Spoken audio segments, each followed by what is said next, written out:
Doctor Who Season by Season. Season 19 Review. Season 19 is the second season produced by John Nathan Turner and the first to star Peter Davison in the lead role as the Fifth Doctor. Unfortunately, it is not the most auspicious of beginnings. Now don't get me wrong, whatever the many problems this season has, Peter Davison is not one of them. In fact, he's pretty much the only real saving grace of the season, energetically throwing himself into the role and becoming the show's new leading man very convincingly. Sadly, he's pretty much fighting a losing battle against, well, everything else. The season begins with Castrovalva, written by Christopher H. Bidmed, or as I christened him in the Season 18 overview, Boring Bidmed. Castrovalva is not a story likely to change that moniker either. To be fair, the second half of the story has some interesting ideas, once they actually get to the location in the title and the main plot actually starts. There's something else Bidmed never quite got the hang of: pacing.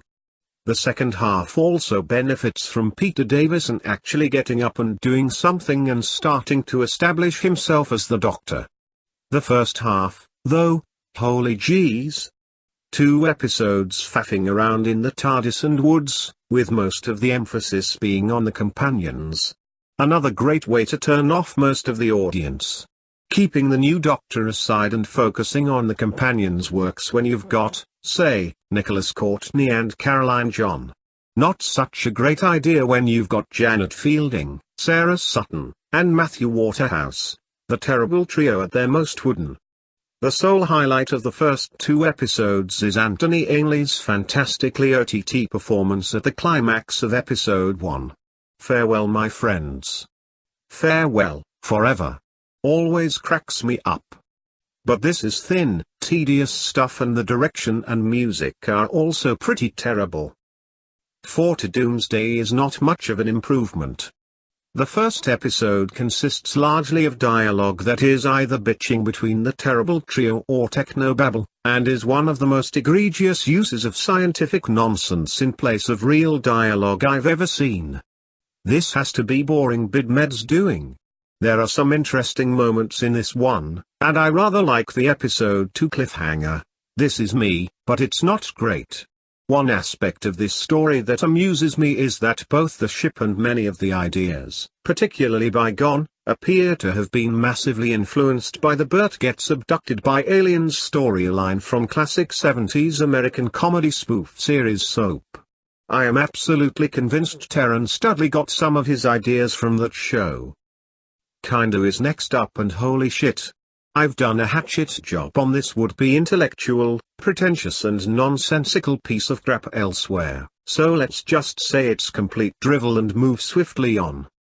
Finally, with the 4th story of the season, we get something halfway worth watching.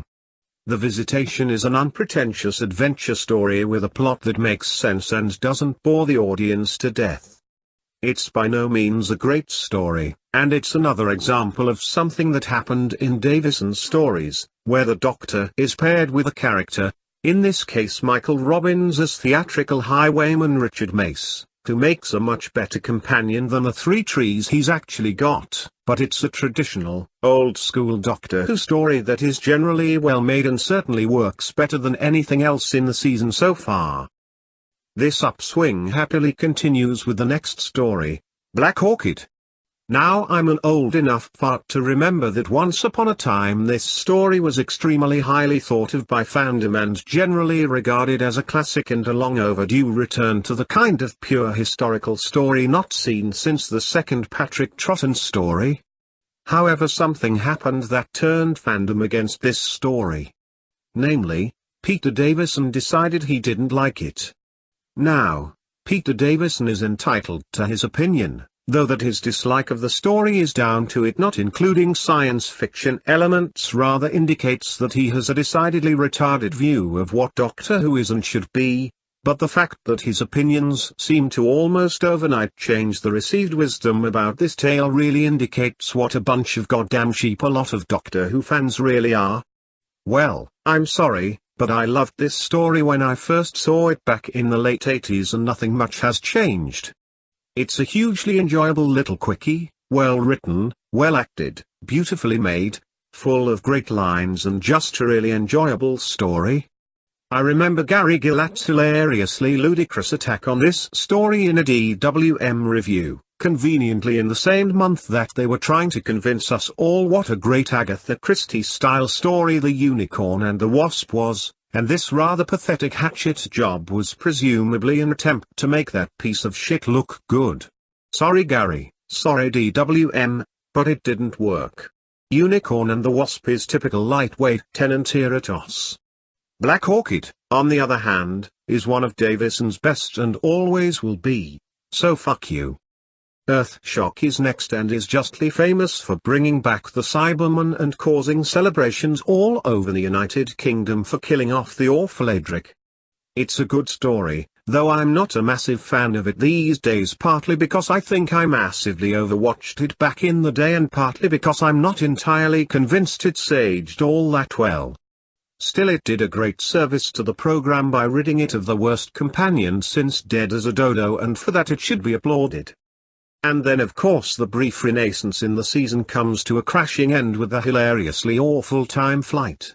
Aside from some mild amusement to be had in the campy Concorde crew treating the whole thing like little boys on a jolly jape in their school halls, this is a uniformly terrible story, and I don't think I'm exactly going out on a limb with that opinion either.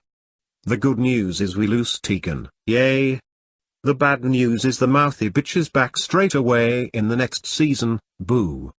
What the hell was the point of that then? By this juncture you have probably got the idea that I'm not the biggest fan of this season, and that would be a fairly accurate assessment. It is the second worst season of the 1980s and in my bottom 5 seasons of the original series. The arrival of new script editor Eric Seward mid-season does mercifully begin to take the program's ambitions away from being hard SF, yawn, and back towards being a family adventure show where things actually bloody happen from time to time. But this shift and an impressive debut from Peter Davison is not enough at this point to rescue the season from its terrible beginning, terrible end and terrible companions. The good news is that the following season is a generally massive upturn in quality, but that's a tale for another time. Season 19 gets a D- from me.